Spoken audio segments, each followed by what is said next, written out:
everyone, and welcome to my basic stitch guide for embroidery. Today we'll be going over some easy stitches that will help take your embroidery to the next level. So we'll start right away with the running stitch. So we'll bring the needle up from the back of the work, then back down a little bit above our original stitch. We'll come back up a little bit above that.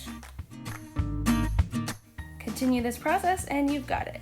You can try making the stitches smaller or longer to change it up, or you can stick with the same length.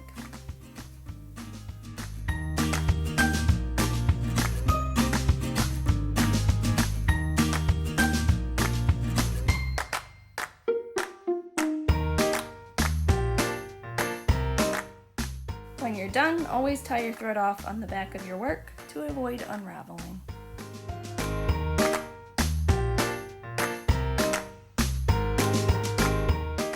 Next is the back stitch, which is similar to the running stitch, except it creates a continuous line.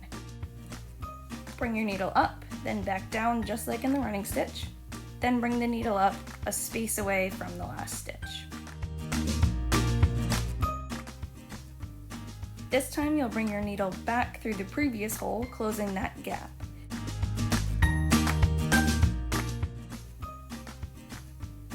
Continue this process until you've completed your desired line. This stitch is great for things like outlines or lettering.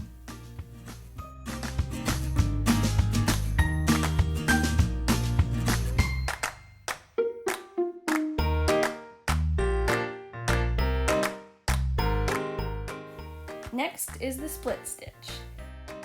For this one, you'll bring your needle up through the fabric, then back down again. And when you bring your needle back up, do so just a little bit below where we just went through. This will split the stitch we just made, hence the name split stitch. You want to be careful not to come back up through the same hole you just went down through, because this will undo your stitch.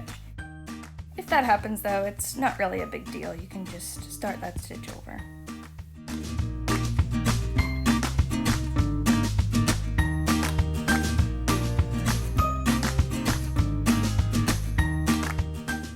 Next is one of my favorites, the French knot.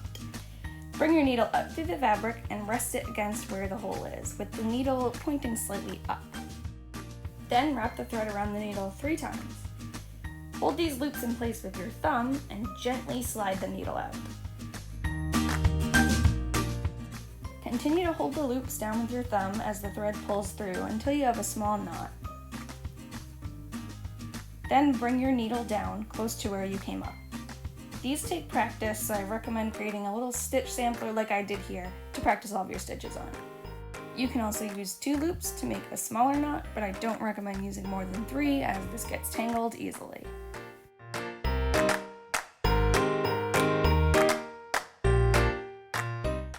Next is the blanket stitch, which comes in handy in certain designs and while closing the back of your embroidery hoop. I drew a line as a guide for this one. Come up through the fabric with your needle, then go back down a little bit down your line. Come back up straight above that and keep your thread under the needle. When you pull gently, you'll get a loop. Now move a little further down the line and repeat. You'll start to get a unique looking bumpy stitch.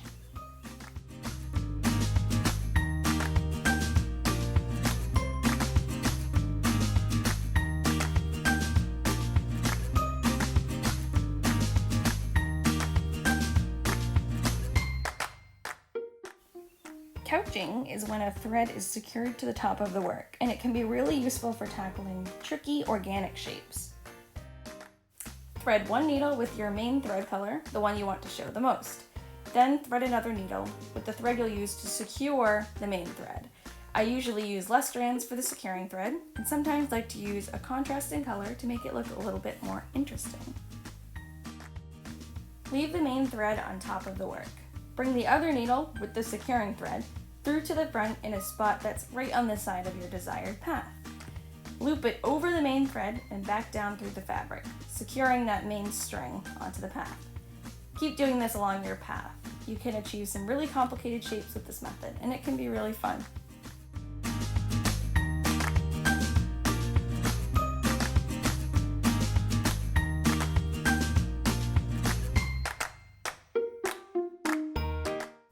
can play around with the colors and line thicknesses to see what you can create.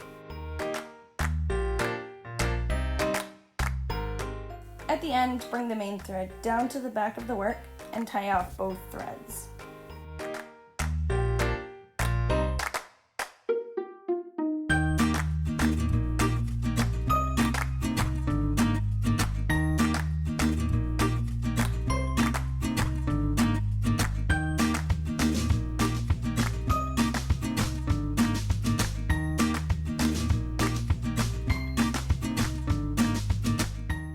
Next is the satin stitch, used for filling in larger areas smoothly. It helps to have a shape outlined for this stitch. Bring your needle up somewhere along the outline of the shape, then down on the outline across from it. Continue this process going back and forth in the same direction. Keep your stitches close together to create a smooth fill. For this circle, I started a little bit into the shape because I find it easier for round shapes. You can start wherever you want as long as you end up filling the whole shape with stitches going in the same direction.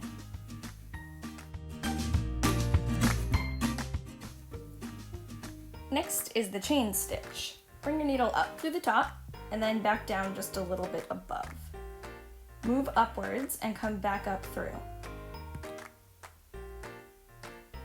Insert the needle through the last stitch we made between the thread and the fabric. Pull gently to bring the rest of the thread through, and then bring your needle down close to where you just came up. Now you've got your first loop.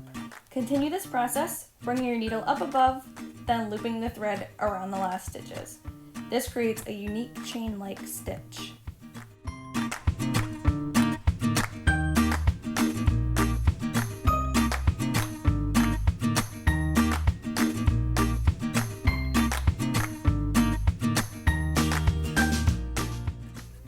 Next is the lazy daisy stitch. We'll start with the detached lazy daisy, which I often use for small petals and leaves.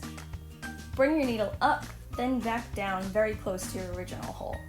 Poke the needle back up a little ways away, but keep the thread underneath the needle. Pull gently and you have a little loop. To secure the loop, bring the needle back down just barely outside of the loop, kind of like we did in couching.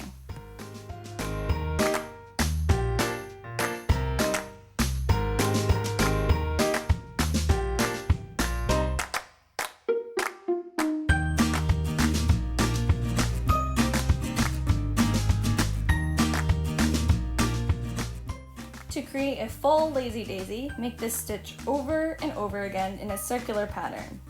You'll be starting in the middle each time and making petals that stick out in all directions.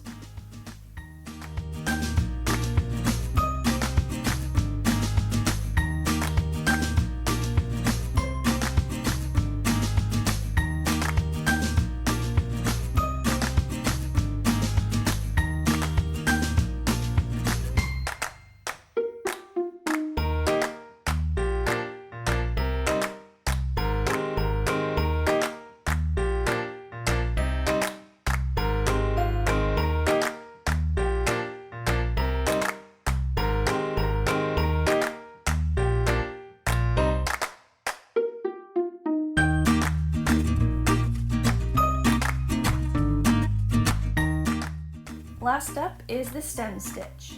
Bring your needle up through the fabric and then back down again. Bring the needle back up about halfway through that first stitch, just a little bit to the side of it.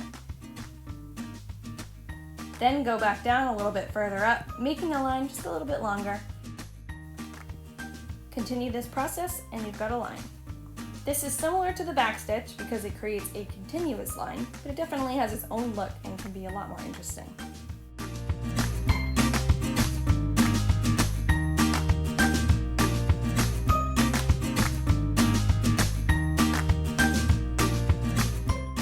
And that's it for now. Thanks for watching.